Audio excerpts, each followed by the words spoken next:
महीने और ही रोज नए नए व्यंजनों में मेरी रुचि बढ़ती। यहाँ से खा लो, इतने भर के जाने की बात है। यहाँ से गया क्या था कोई मतलब नहीं है। वो फिर तुरंत उल्टी करके देखो तो देखने लायक नहीं रहेगा।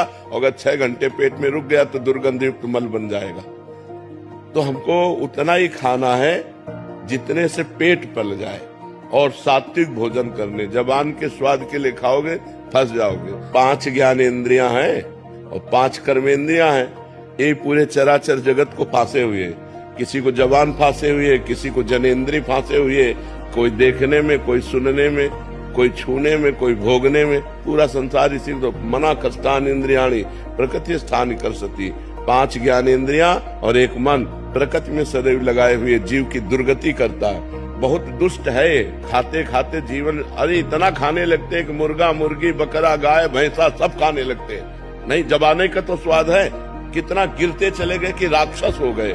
कुछ भी खा रहे हैं, कुछ भी चाट रहे हैं। जबान के स्वाद में, नाना प्रकार के इंद्रियों के विलास में पूरा जगत फंसा हुआ है। अगर भगत भी इसी में फंसा है तो किस बात का भगत है। 56 प्रकार के भोग ठाकुर जी को लगते हैं। एक से एक सुंदर स्वादिष्ट भोग ठाकुर जी को भोग लगाओ और उतना पाओ जितने से पेट पल जाए।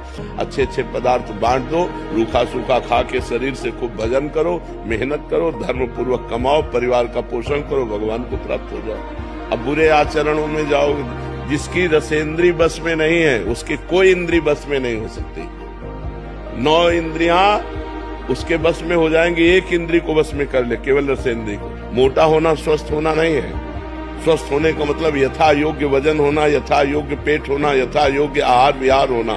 तो आपका उठना बैठना सब ठीक रहेगा। शरीर को ज्यादा मोटा करने से हमारी दिनचर्या में बाधा आती है, रोग बढ़ते हैं, प्रमाद स्थिति होती है, आलस्य बढ़ता है, भोग बुद्धि बढ़ती है। शरीर को उचित अन्न दो और चर्बी मत बढ़ने दो। थोड़ा व्यायाम करो, दौड़ भाग करो, जिससे शरीर स्वस्थ रहे। एक एक क्रिया करने में परेशान, वो कोई स्वस्थता है? स्वस्थता है कि स्वयं खड़े हो जाओ, स्वयं अपनी दिनचर्या करो। जब तक वृद्धावस्था न आवे तब तक तुम्हारी कोई सेवा न करने पावे। ऐसे अपने शरीर को स्वस्थ रखो, तब तो खान पान